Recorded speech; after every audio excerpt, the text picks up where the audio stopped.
Justice, Law and Order.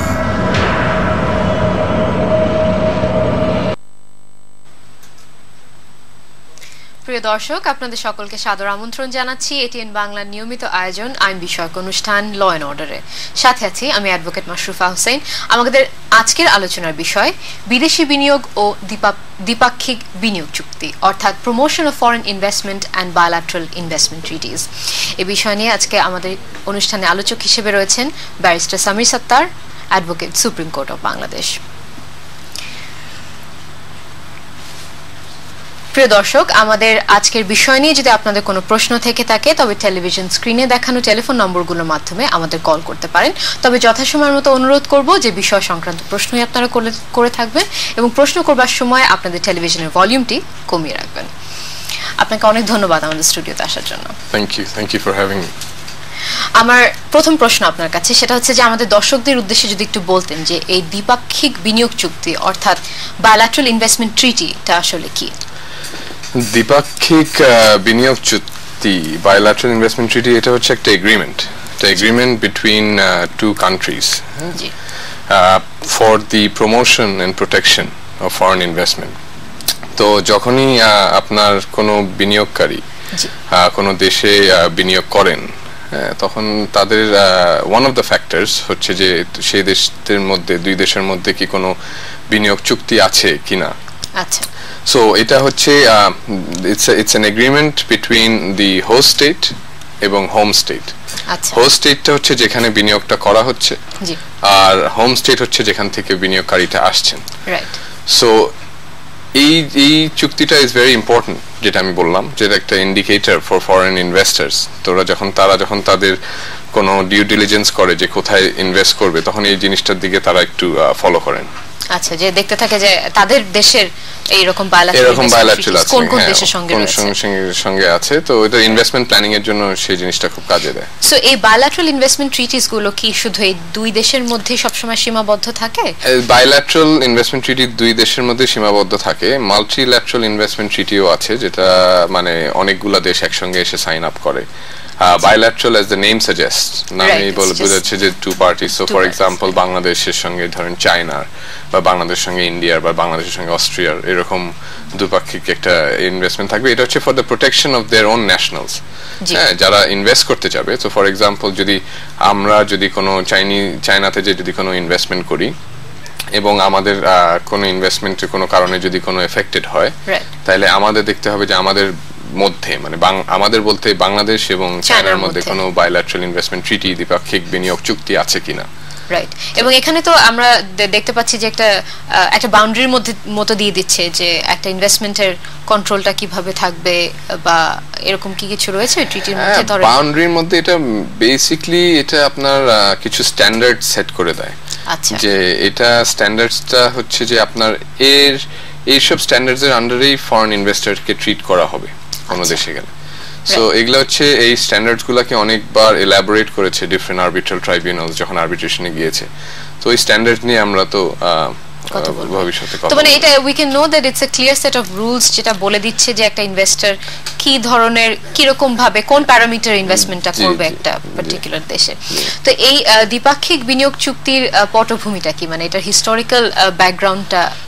এটার historical background বলতে আপনার এটা আগেকার দিনে যখন এটা অ্যাকচুয়ালি শুরু হয় হচ্ছে লেট 1950s এ।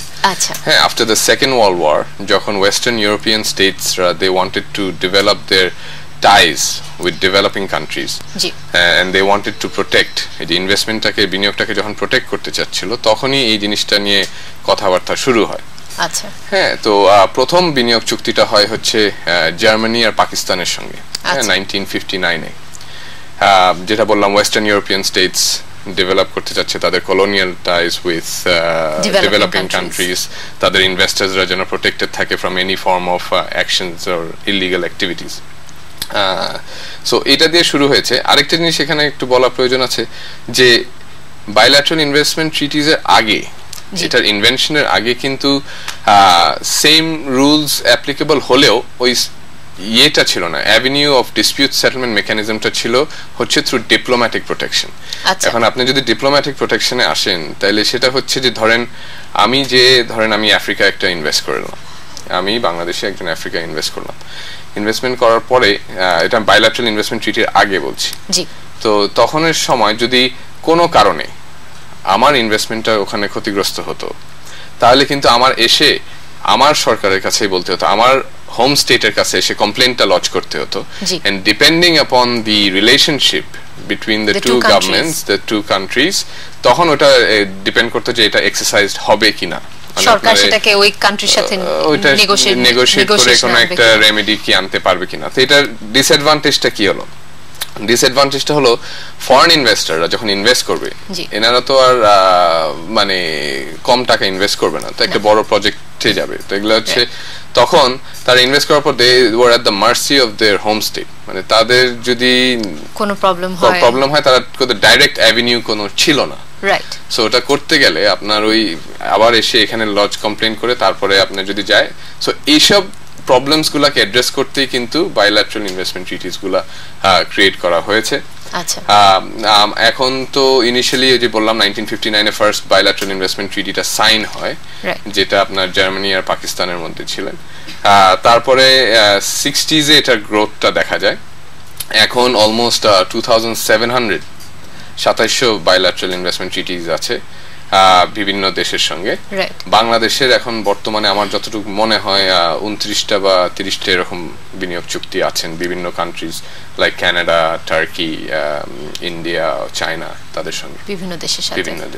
তো এই ট্রিটির আগেও একটা যেটা আমরা বুঝতে পারছি যে ট্রিটির আগেও ইনভেস্টমেন্ট করতে পারতো কোনো দেশে, কিন্তু বাট কোনো ক্লিয়ার সেট অফ রুলস ছিল না টু প্রোটেক্ট দ্য ইনভেস্টর। ওই তখন ওটা ইন্টারন্যাশনাল লতে পড়ে যেত, কারণ এই চুক্তির রিলেটেড ইস্যু কিন্তু লোকাল ল এর সঙ্গে কোনো রিলেশনশিপ নাই, এটা হচ্ছে ইন্টারন্যাশনাল ল। সো আন্তর্জাতিক আইনে তখন যেটা ছিল হচ্ছে ডিপ্লোম্যাটিক প্রোটেকশন তাদের কাছে ছিল, ওইটা হচ্ছে কাস্টমারি ইন্টারন্যাশনাল ল যেটা বলে আর কি। তো ডিপ্লোম্যাটিক প্রোটেকশন ইউজ করে তাদের এগ্রিভড রাইট গুলাকে তারা যদি কোনো রেমেডি পেত, বাট এখন যেটা বাইল্যাটারাল ইনভেস্টমেন্ট ট্রিটি থাকলে ওরা ডাইরেক্ট একটা রেমেডি পাওয়ার সুযোগ আছে। সো দ্য ফরেন ইনভেস্টর মানে বিনিয়োগকারী ডাইরেক্টলি এই ক্লেমটা কোনো রেসপেক্টিভ কান্ট্রির সঙ্গে ডাইরেক্টলি নিতে পারে। আচ্ছা, তো এই বিভিন্ন মানদণ্ডের যে সুরক্ষা আছে বিআইটির ক্ষেত্রে সেগুলো যদি ব্যাখ্যা করতেন, মানে হোয়াট আই মিন ইজ যে ডিফারেন্ট যে স্ট্যান্ডার্ডস অফ প্রোটেকশন আছে যেগুলো গ্যারান্টিড ইন বিআইটিস, এটা যদি একটু এক্সপ্লেইন করতেন। It's a good question. BITs বা দ্বিপাক্ষিক বিনিয়োগ চুক্তি যেটা বলি আমরা, সেটা তো নেগোশিয়েটেড হয়, হ্যাঁ, তো নেগোশিয়েটেড হয় বিটুইন দ্য কান্ট্রিজ, এবং সব বিআইটিসই যে এক তা না, ডিপেন্ড করবে ফ্রম কেস টু কেস। কয়েকটা ইউজুয়াল স্ট্যান্ডার্ডস দেখা যায় বিআইটিতে, যেটার মানে যেটা ইজ ভেরি কমন, বলতে যেরকম দি অব্লিগেশন নট টু এক্সপ্রোপ্রিয়েট, তারপরে ফুল প্রোটেকশন এন্ড সিকিউরিটি, এটার একটা অব্লিগেশন, তারপরে ফেয়ার এন্ড ইকুইটেবল ট্রিটমেন্ট, এই জিনিসপত্রগুলা আপনার কমন থাকে। আরো স্ট্যান্ডার্ডস থাকে, পুরো স্ট্যান্ডার্ড গুলাকে বলতে গেলে হয়তো বা এই শোতে আমি কভার করতে পারবো না, বাট আরো স্ট্যান্ডার্ডস থাকে, বাট এগুলা হচ্ছে যে কমন থিম অফ এই বাইল্যাটারাল ইনভেস্টমেন্ট ট্রিটি।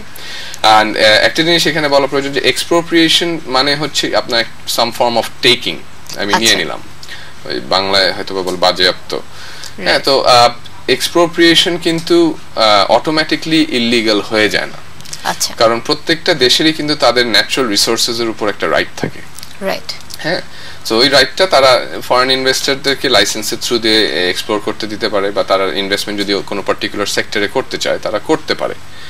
কিন্তু যদি কোনো কারণে কোনো দেশ যদি ওই রাইটটা নিয়ে নিতে চায় তাহলে কিছু প্রসিজার আছে যেটা ফলো করতে হবে। যদি সেটা প্রসিজারটা ফলো করে, সে বলতে আপনার দেশটা যদি সেটা ফলো করে, তাহলে আপনার সেটা আনলফুল এক্সপ্রোপ্রিয়েশন হয় না, বাট লফুল এক্সপ্রোপ্রিয়েশন হয়। হ্যাঁ, মানে এটা আইনের মধ্যে থেকেই করা যায়। তো এখানে কিছু কন্ডিশনস আছে, যেমন আপনার ডিউ প্রসেস ফলো করতে হবে।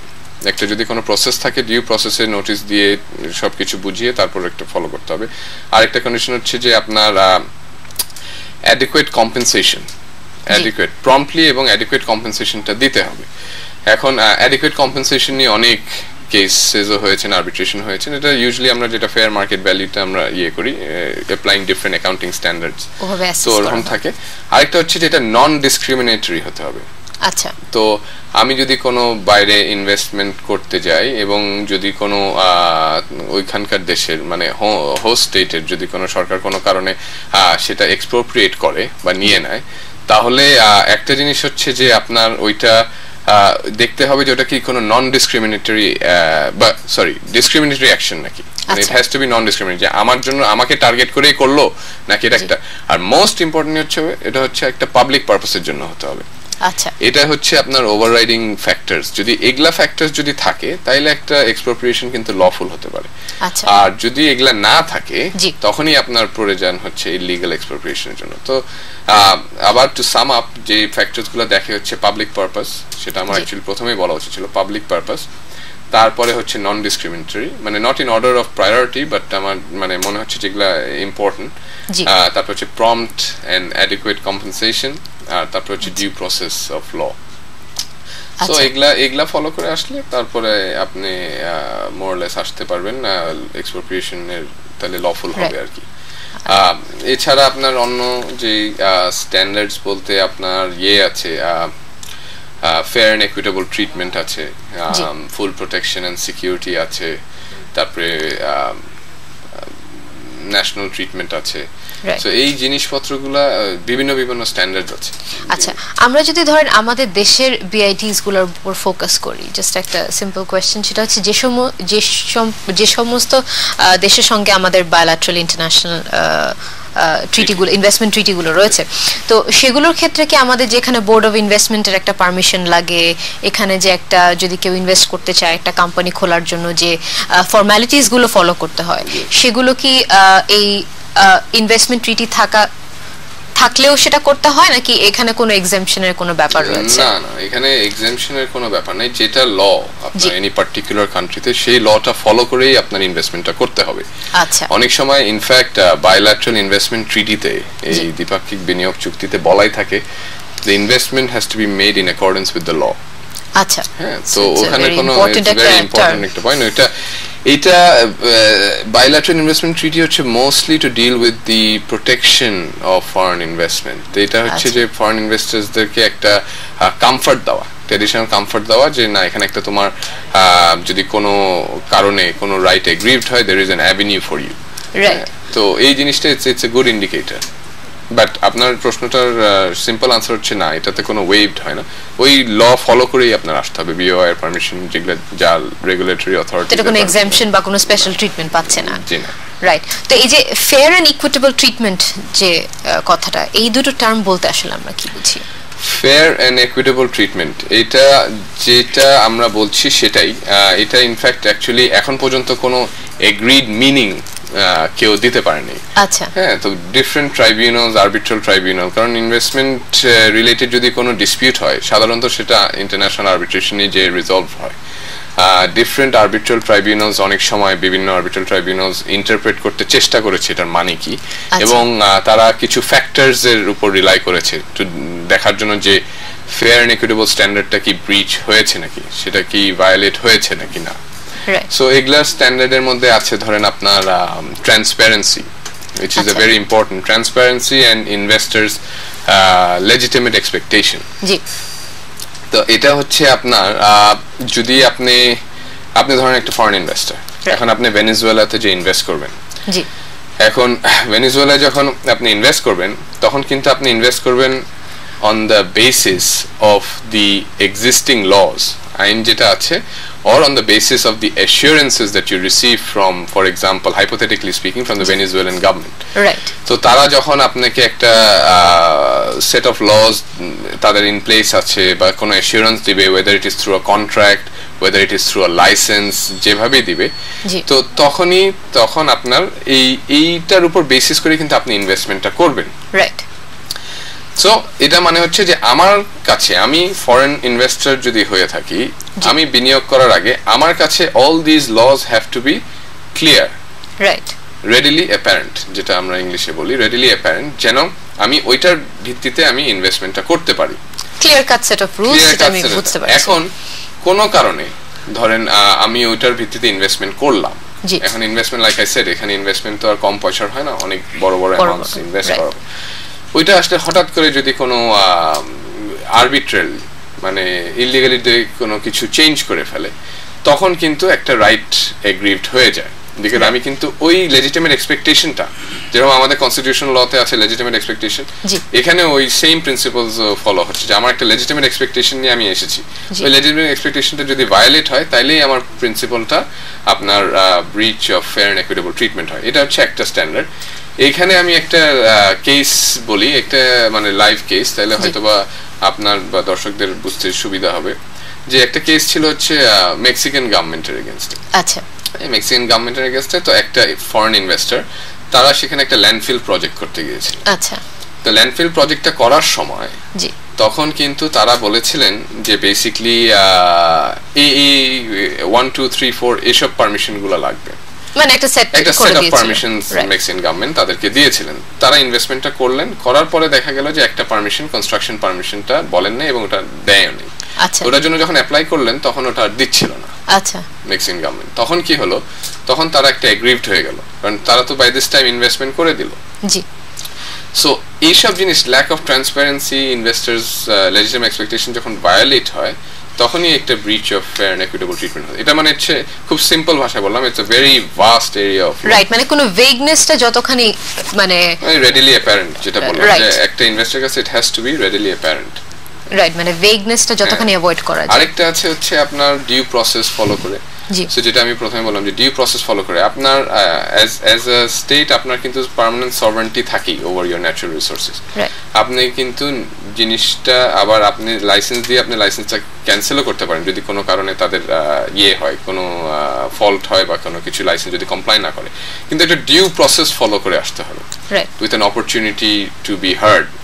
তো এই মেক্সিকান কেসটার মধ্যে ওইটার জন্য ফেয়ার এন্ড ইকুইটেবল হয়েছিল, কারণ তাদেরকে কোনো অপরচুনিটি না দিয়েই লাইসেন্সটা দিচ্ছ না, মানে কোনো রিজনও দিচ্ছিল না। সো এইসব জিনিসপত্রগুলো হচ্ছে দ্য ডিটারমিনিং ফ্যাক্টরস আপনার ফেয়ার এন্ড ইকুইটেবল ট্রিটমেন্ট এসবের জন্য। রাইট। তো এই ট্রিটিস গুলোতে ইউজুয়ালি যদি কখনো কোনো ডিসপিউট অ্যারাইজ করে তখন সেক্ষেত্রে আপনার পয়েন্ট অফ অ্যাকশন, লিগ্যাল অ্যাকশনটা কি আপনার হোম কান্ট্রিতে হয় নাকি যে ইনভেস্টমেন্ট যে কান্ট্রি থেকে হচ্ছে সেই কান্ট্রি লস ফলো করা হয়? মানে জেনারেলি এটা কিভাবে অ্যাসেস করা হয়? লসটাই হচ্ছে ইন্টারন্যাশনাল আন্তর্জাতিক আইন, যেটা আমরা এই if we look at the decided cases, এই ইনভেস্টমেন্ট ট্রিটি ডিসপিউটস যেগুলো রাইজ করে ওটা দিয়ে তো অনেক আরবিট্রেশন আছে এবং অনেক নজির আছে। ওগুলা হচ্ছে একটা ডিফারেন্ট সেট অফ লস, এটা লোকাল ল না, এটা ইন্টারন্যাশনাল ল দিয়ে গভর্ন হবে। আচ্ছা।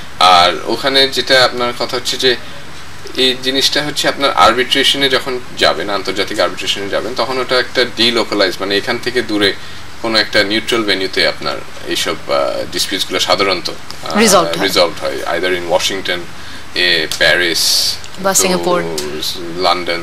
সিঙ্গাপুরে এখনো মানে কমার্শিয়াল আরবিট্রেশনটা অনেক বেশি, ইনভেস্টমেন্ট ট্রিটি আরবিট্রেশনটা বেশিরভাগ প্যারিস, লন্ডন আর ওয়াশিংটনেই দেখা যায়। আচ্ছা, তো কমার্শিয়াল গুলো আমরা দেখতে পাই মনে হয় অনেকটা সিঙ্গাপুরে দেখা যায়। রাইট। তো এই যে ফুল প্রোটেকশন এন্ড সিকিউরিটিটা বলছিলেন, এটা যদি আরেকটু এলাবোরেট করে আমাদের দর্শকদের বলতেন। ফুল প্রোটেকশন এন্ড সিকিউরিটিটা হচ্ছে আপনার এটা একটা ডিফারেন্ট স্ট্যান্ডার্ড। হ্যাঁ, এটা একটা different standard. It is more concerned with the physical safety of the investment project. আচ্ছা। হ্যাঁ, তো এটার একটা এক্সাম্পল ধরেন আমি যে কোথাও ধরেন ঘানাতে যে আমি একটা করলাম, বা শ্রীলঙ্কায় যে আমি একটা শ্রিম্প ফার্ম দিলাম, ইনভেস্টমেন্ট করলাম, এখন কোনো কারণে ওই শ্রিম্প ফার্মটা যদি ওখানে লোকাল কোনো পাবলিক বলেন বা কোনো সেক্টর বলেন যদি ওটাকে আমাকে সিজ করে নিল, রাইট, ওকে, সিজ করে নেওয়ার পরে আমি কোনো প্রোটেকশন পেলাম না শ্রীলঙ্কান গভর্নমেন্ট থেকে, অলদো আমি তাদেরকে জানিয়েছি যে আমার এখানে এই সমস্যা হচ্ছে, বাট কোনো প্রোটেকশন পেলাম না, তখন এটার একটা ভায়োলেশন হতে পারে ফুল প্রোটেকশন এন্ড সিকিউরিটি। আচ্ছা। হ্যাঁ, বাট এটা কিন্তু স্ট্রিক্ট লায়াবিলিটি না, মানে হচ্ছে যে ওই দেশের হোস্ট স্টেটের কিন্তু স্ট্রিক্ট লায়াবিলিটি অ্যারাইজ করে না। হোস্ট স্টেটের হচ্ছে whether the host state has exercise due diligence, মানে আমি যখন কমপ্লেনটা লজ করলাম এজ আ ফরেন ইনভেস্টর যে আমার এখানে প্রবলেম হচ্ছে, আমরা সেই হোস্ট স্টেট কি ওখানে অথরিটিস পাঠালো to protect the investment or not? যদি পাঠিয়ে থাকে তাহলে অনেক ক্ষেত্রে দেখা গেছে যে they have met that standard. But আমি পাঠালামই না বা আমি ইচ্ছা করে পাঠালাম না, ওরকম সিচুয়েশন হলে তাইলে আপনার এই ভায়োলেশনটা হবে। যেরকম এরকম একটা রিপোর্টেড কেস আছে যেখানে ইজিপ্টে আপনার একটা হোটেলকে সিজ করে নেওয়া হয়েছিল।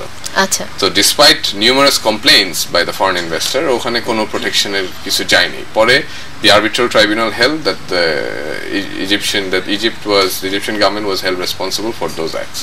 আচ্ছা, So এই জিনিসপত্রগুলা হচ্ছে আপনার full protection and security.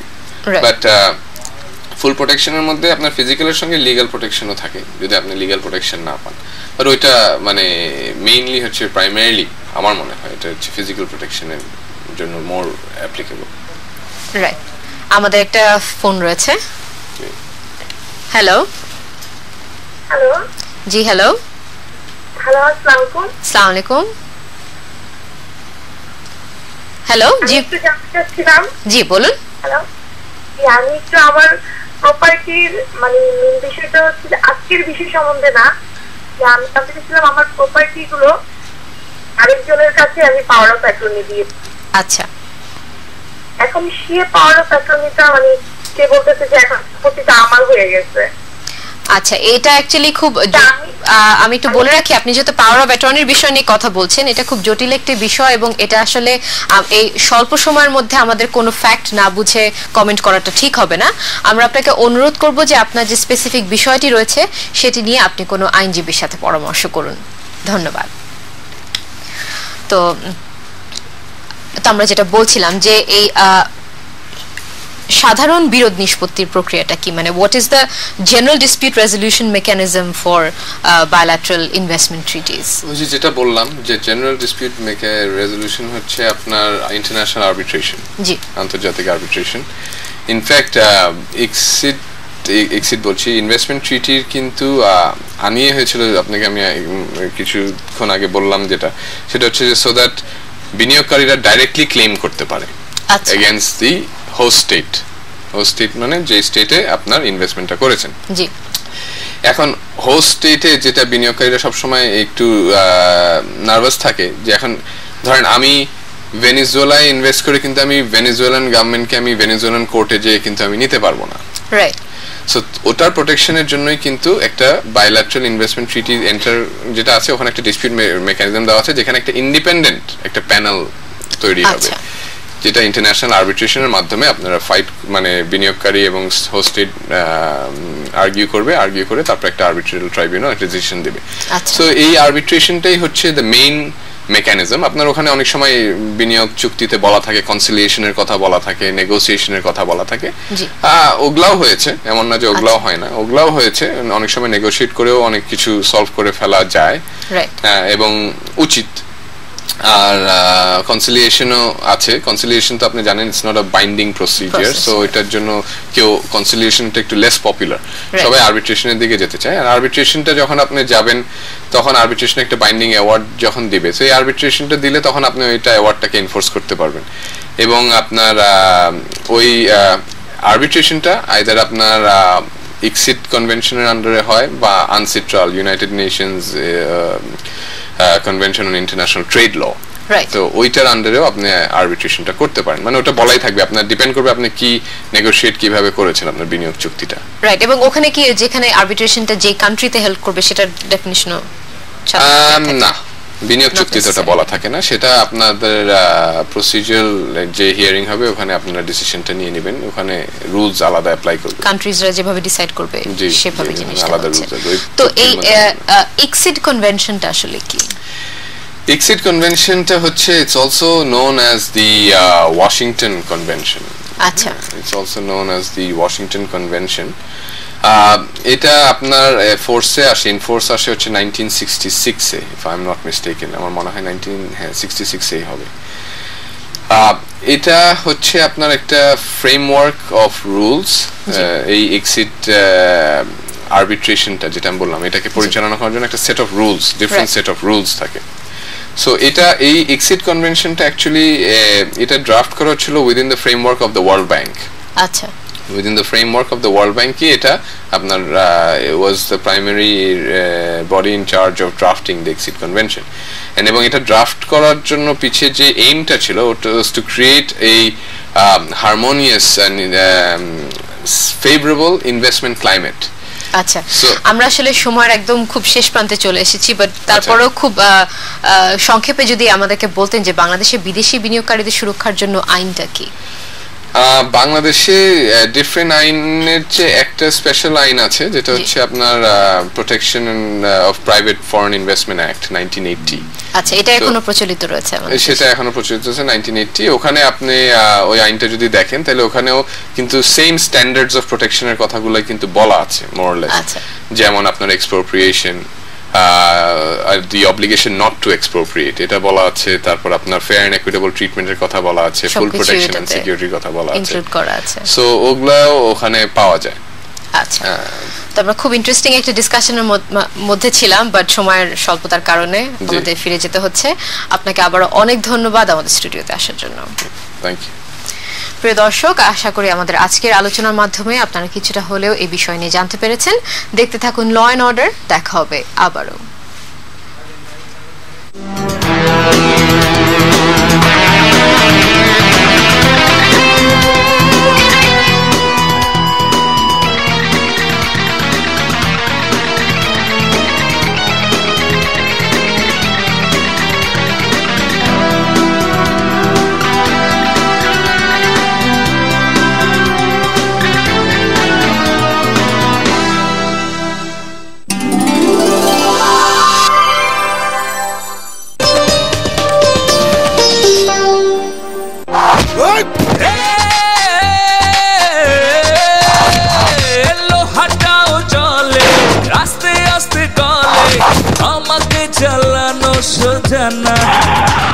Doctor Mahfuzur Rahman নিবেদিত সর্বনাশা ইয়াবা।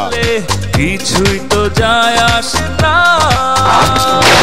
মাদকের পরিণতি এই হয়। You have to fight till your death against Yaba. No mercy. অনেক দিন পর কাজী হায়াতের একটি দেশের ছবি। এ পর্যন্ত কোনো ইয়াবা বিক্রেতাকে ক্ষমা করিনি। সর্বনাশা ইয়াবা 14ই নভেম্বর থেকে চলছে সারা দেশে। মায়ের নাম ঠিক কাঞ্চনদা লাগো, তা পুকুরের পাড়েই তো বসে আছে। আমার ভগ্য দিকে অনুষ্ঠানের চালাই কলা দেখতে একের মতো আর দুইটা ডিম।